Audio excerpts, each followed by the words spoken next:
Hi friends, मैं पुरिंदर खारी।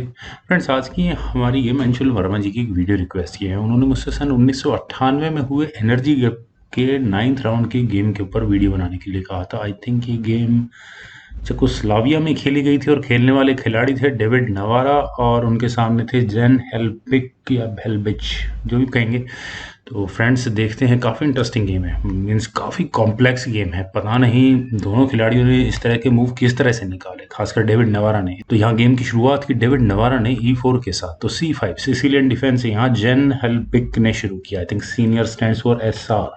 Night F3, then D6, D4, C takes D4, knight takes D4, then knight F6 square पर E4 pawn पर attack, तो night C3 obvious move है। A6 Sicilian defence, Najdorf variation, bishop G5, knight पर थोड़ा सा pressure, E6, F4, then bishop E7 square पर, queen F3, queen C7। और इसके बाद यहाँ व्हाइट ने कैसल किया long side, knight at B goes to D7 और यहाँ F6 स्क्वायर पर सब कुछ ठीक नजर आ रहा है। बिशप D3 तो B5, और B5 का मतलब ये पॉन आगे पुश होगा ही होगा और वाइट को थोड़ी प्रॉब्लम हो सकती है। Rook at H goes to E1। Friends, अगर मैं डेवलपमेंट की बात करूं तो वाइट के पीसेस बिल्कुल परफेक्टली सभी जगह प्लेस्ड है। किंग कैसल करके कॉर्नर में आ चुका है, लेकिन वही ठीक है, ब्लैक के पीसेस पोजीशन ठीक है उनकी, लेकिन अभी तक ब्लैक ने कैसल नहीं किया है। इट मीन्स ये जो रुक सामने आकर बैठ गया है काफ़ी डेंजरस हो सकता है। बिशप B7, लेकिन डेंजरस हो सकता है और डेंजरस होने में बहुत फर्क होता है। वाइट ने यहाँ पहले अपनी क्वीन को G3 स्क्वायर पर मूव किया तो B4 नाइट पर अटैक बना, और मेरे जैसा कोई भी खिलाड़ी कहीं भी होगा G4 A4 स्क्वायर सॉरी, या E2 स्क्वायर या B1 स्क्वायर, बहुत ज़्यादा नेगेटिव या पैसिव गेम खेलनी होगी तो उसके बाद रीशफल करके कहीं आगे लाने की कोशिश कर सकता है। लेकिन यहाँ व्हाइट ने अपने नाइट को D5 स्क्वायर पर रखा।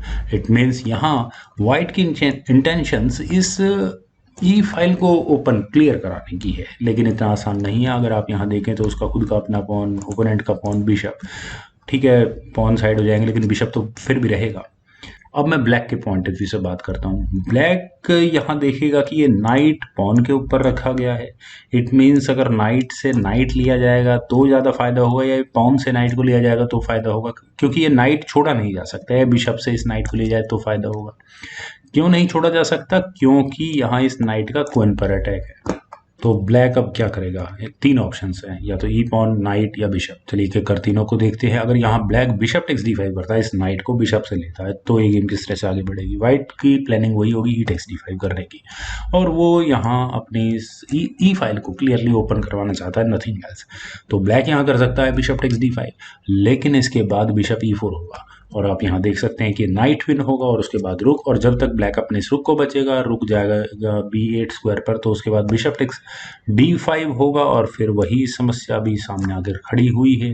चलिए इस बिशप को यहाँ एलिमिनेट कर दें तो भी प्रॉब्लम है, और अगर ई टेक्स D5 होगा तो ये बिशप जाएगा, यानी कि नाइट के बदले में एक अच्छा खासा कंपनसेशन यहाँ व्हाइट को मिल चुका होगा।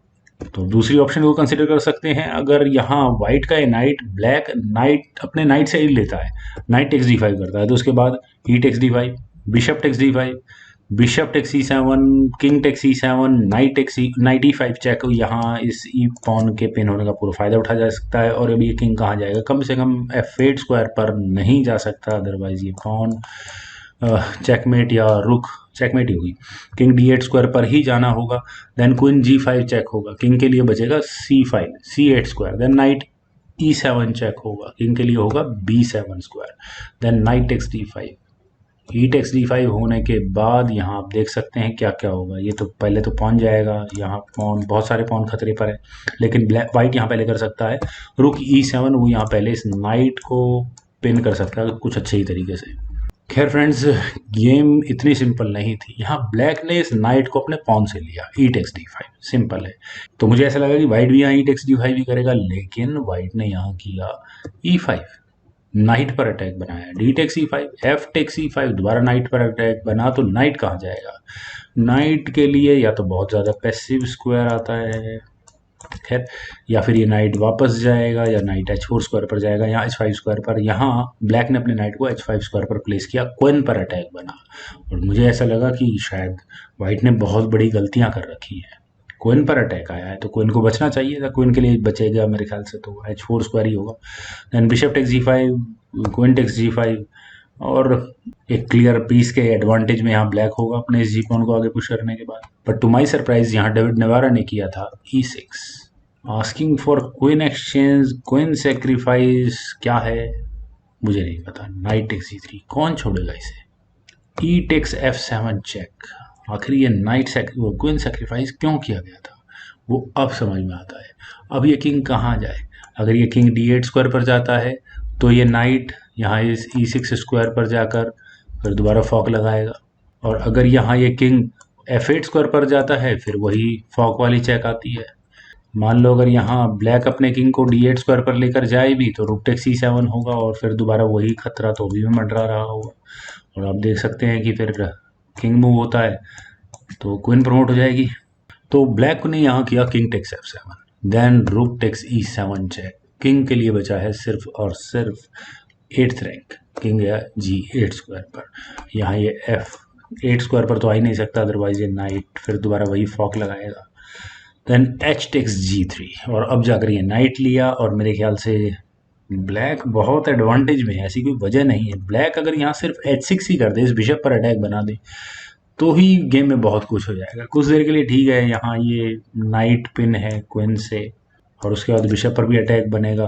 पहले तो यहाँ व्हाइट को अपने इस बिशप को ही बचना होगा ना, पर ब्लैक ने यहाँ किया क्वीन टेक्स g3, अपने क्वीन को एक्टिव स्क्वायर पर लेकर गए, और आप देख सकते हैं बिशप पर अटैक है। जब तक ये रुक नाइट को लेगा तब तक बिशप एलिमिनेट हो चुका होगा, और ठीक है यहाँ आप कह सकते हैं कि ब्लैक ने मेटल एक्सचेंज करने की कोशिश की, लेकिन डेविड नवारा की प्लानिंग कुछ और ही है। उन्होंने यहाँ किया नाइट e6, और उन्होंने सबसे पहले बिशप पर अटैक बनाया और अगले मूव में चेकमेट की थ्रेट दी।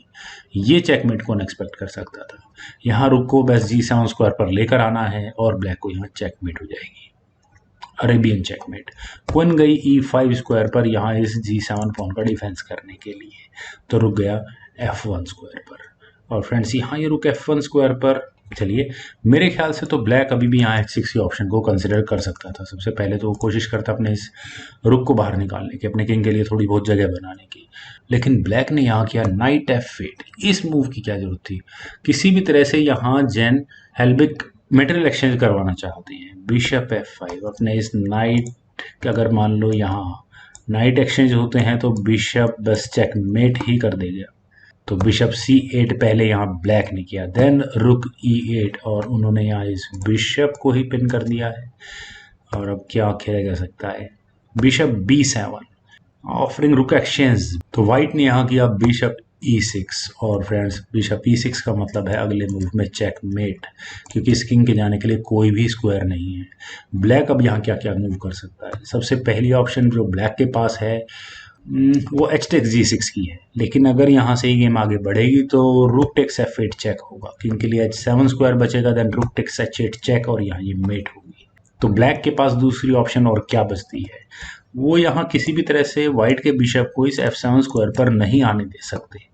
तो ब्लैक क्या यहाँ रूक टेक्स e8 कर सकते हैं, लेकिन बिशप f7 चेक और मेट होगी। ओके, ये मूव तो मुझे पहले ही डिस्कस कर लेना चाहिए था। यहाँ ब्लैक ने किया था क्वीन f6, ठीक है, वो क्वीन के एडवांटेज के साथ चल रहे हैं तो अपने क्वीन दे दो, तो बिशप टेक्स f6, और फिर दोबारा वही चेकमेट की थ्रेट तो अभी भी बची हुई है। अगर मान लो यहाँ से हम इस गेम को आगे बढ़ाएं और ब्लैक यहाँ इस रुक को ले, रुक टेक्स e8, तो बिशप टेक्स e8 पहले यहाँ व्हाइट करेगा, देन जी टेक्स f6 होगा, तो नाइट d8 स्क्वायर पर जाकर, और फिर दोबारा यहाँ पहले तो बिशप पर अटैक बनेगा, और ये बिशप आप यहाँ देख सकते हैं कि कहाँ कहाँ अटैक लगाने वाला होगा। तो बिशप c8 स्क्वायर पर पहले यहाँ ब्लैक को लेना ही होगा, रूक टेक्स f6, और ये बिखरे हुए पॉन स्ट्रक्चर के साथ मुझे नहीं लगता कि ब्लैक की गेम बहुत देर तक सर्वाइव कर पाएगी। पर फिर भी रुक एक्सचेंज करने की प्लानिंग ज़्यादा बेटर थी, पर जब यहाँ ब्लैक ने जी टेक्स f6 किया तो ये गेम यहीं खत्म हो गई है।